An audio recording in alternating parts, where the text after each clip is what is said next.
halimbawa guys, ikaw naman po ay EPS topic examinees. So halimbawa mag-aaral ka ng book 1 or book 2. Halimbawa pag may hindi ka pa alam na discussion doon sa grammar, halimbawa grammar na SEO, halimbawa gusto mo yung pag-aralan. So ngayon, pwede mong i-search sa YouTube. So ngayon guys, ngayong week night shift po ako. So night shift work. So mamayang gabi pa yung duty ko. So therefore may vacant time ako ngayon. So hanggang mamayang alas 7 pa kasi yung duty, no? Yes! Yung time in ko kasi alas 7 ng gabi. So yung free time ko ngayon sa umaga, gagamitin ko po siya, lahat ng free time ko, gagamitin ko po siya sa pag-prepare. So yung una kong gagawin ngayon guys, ito. Sa previous video ko pinakita ko po sa inyo yung flashcard. Ito ay wala pa pong sulat. Ayan. So ngayon, mag-iipon na ako ng vocabs. So mag-iipon ako ng vocabs guys. Saan ako kukuha ng vocabs? Sa book. Ito yung book na napili kong pag-aralan. Okay, so topic writing, sa writing part. Okay. So isa to sa mga guys, ways kung paano ako mag-iipon ng vocabs, no? So ipapakita ko po siya sa inyo. So hello guys, ito po yung book na gagamitin ko for my remaining time. So ito po ay naka full Korean, which is paganda siya kasi makaka-focus talaga siya in Korean, no? Pati yung mga explanation niya. So mamaya guys, babasahin ko kasi ito ngayon. So mamaya isusulat ko yung mga words na hindi ko alam dito sa flashcard. Wow. So fresh na fresh pa yung flashcard, hindi pa nagamit. So dito ko yung isusulat, papakita ko sa inyo kung paano ko siya sinusulat. Dito sa first chapter, ini-explain dito kung paano ba magsulat ng tama or paano gamitin ng tama yung manuscript. So since nakasulat siya dito sa taas guys, yung gagawin ko dyan, book lang kasi ito no? So if ever hindi ako satisfied sa book, in which most of the cases hindi naman talaga satisfied sa book lang. So nanonood ako ng mga video tutorial sa YouTube related sa ganitong subject. So halimbawa, Wongguji, Jaksongbop. So yung ginagawa ko dyan guys, hahanap ako ng lecture na related dyan. So Wongguji, tatype ko lang. Ayan. Ayan, Jaksongbop nasa una na siya. Pero to make it specific, guys, yung lagyan mo ng topic 2 kasi itong sa akin Okay, topic 2. No? So meaning, search ko na, and then lalabas na yung mga related na lecture sa YouTube. Ayan guys, no? Topic 2, writing. Ayan, using the manuscript. So meron din yan guys. So marami siya, actually hindi lang isa. So lahat, no? Uubusin ko yan, papanoorin ko yan lahat. Ganyan kasi ako guys, mag-aaral.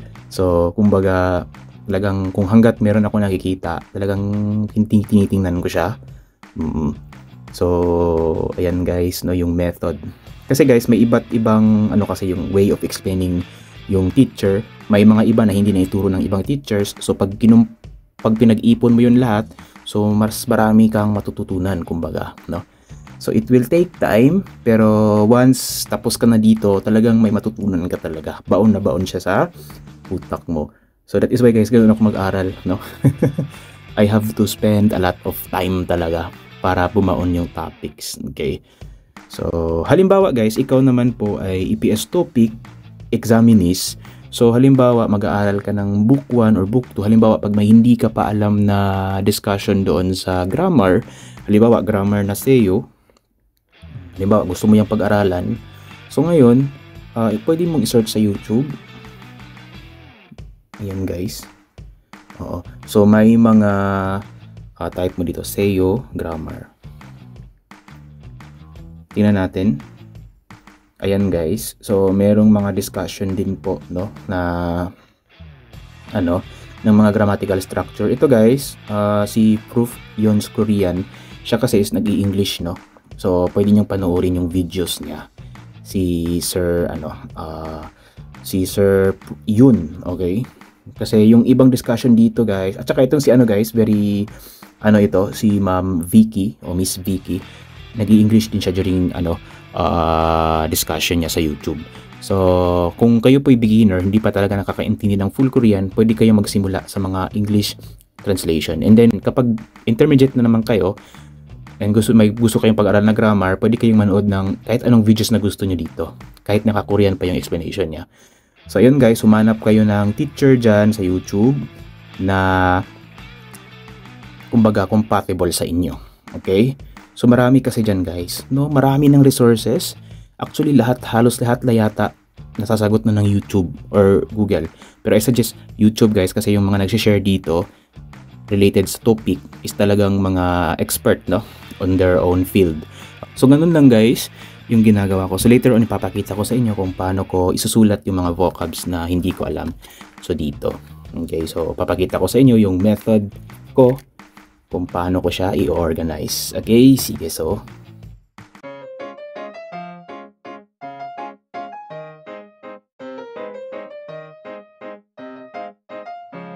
So, tulad dito guys, may word ako na hindi alam.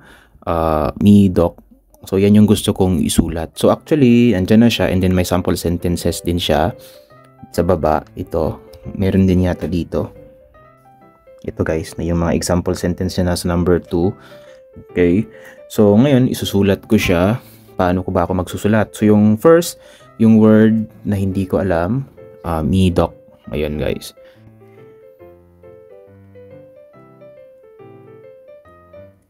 So,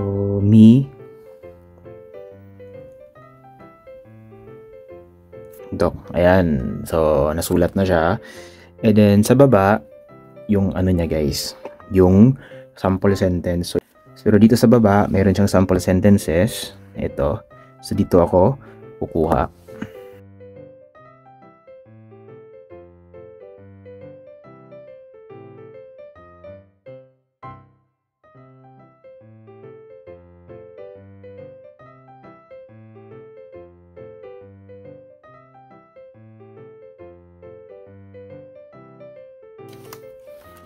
So, ayun guys, nasulat ko na siya, yung first word ko, midok. Okay, so dito, merong sample sentences. Ito yung sample sentences na nasa book. So, as what I have said, kung gusto nyo pa ng maraming sample sentences, manood kayo sa YouTube. So, sa sample sentences, make sure na alam mo rin yung lahat ng words na nandyan para mas maintindihan mo siya. Okay? So, yung word mismo na hindi ko alam guys, naka-ibang kulay siya ng pen, no, para mas ma-highlight pa. Okay, midok. Okay, yan yung ginagawa ko guys. Sa itaas, yung word na hindi ko alam, malaki siya. And then sa baba niya, yung sample sentence kung paano siya ginamit. Okay? Kasi dapat maintindihan mo kung paano siya ginagamit sa sentence. And then, sa likod naman niya guys, yung English meaning.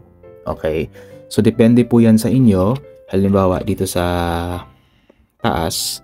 So, halimbawa po guys, kung gusto nyo pong dito lang yung word lang na hindi nyo alam, tsaka yung sample sentence na sa likod, depende na po yan sa inyo guys. So, the same lang po. Pero sa akin kasi mas prefer ko ito.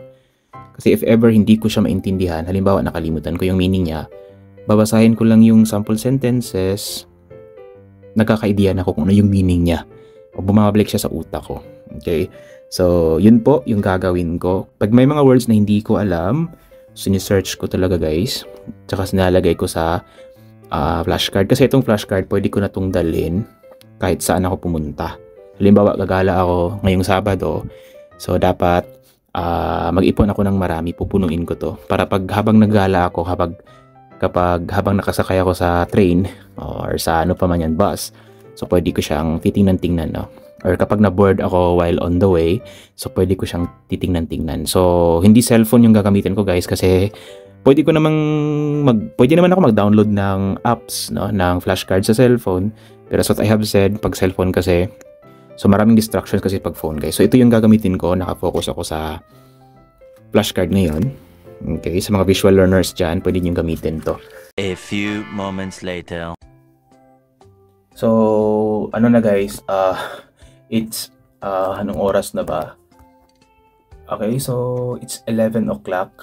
So, medyo mahabang mga ilang oras na rin, no? Galing sa pagbabasa. So, medyo inaantok na ako guys. Actually, kanina pa pinipigilan ko lang siya. So, pag inaantok ako, yung gagawin ko is talagang magre-rest din ako, no? Pinapahinga ko yung utak ko kasi mahirap mag-aral kapag inaantok ka, hindi makakapag-focus. So, kumbaga, hindi efficient yung time mo. So, ganun din pag inaantok kayo during review, so pwede kayong matulog. Okay, magpahinga muna ng saglit. Tapos pag gising nyo, so pwede nyo na kayong magbasa ulit, no? Hanggat may oras kayo. Okay. So, matutulog muna ako, guys.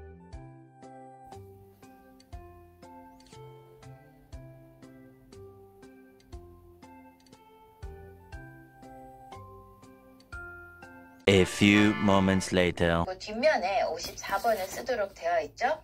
자, 그럼 먼저 51번하고 52번부터 보겠습니다. 51번, 52번은 다 문제에 나와 있는 기억 그리고 니은의 한 문장씩을 쓰는 건데 여러분 이런 친구들이 가끔 있어요. 여러분들이 만약에 신청하십시오 또 쓰고 싶고 또는 신청해 주십시오도 쓰고 싶고 신청해 주시기 바랍니다도 쓰고 싶을 때가 있잖아요. 그죠? 근데 어느 게 맞는지 잘 모르겠다. 또는 이것도 괜찮고 이것도 괜찮고 이것도 괜찮아요 라고 쓰고 싶을 때 이렇게 가끔 쓰는 친구들 있어요. 여기에다가 답지에다가 글 쓰는 순서와 표현이에요. 어떻게 쓸까요? 고령화 사회의 정의를 먼저 씁니다. 정의.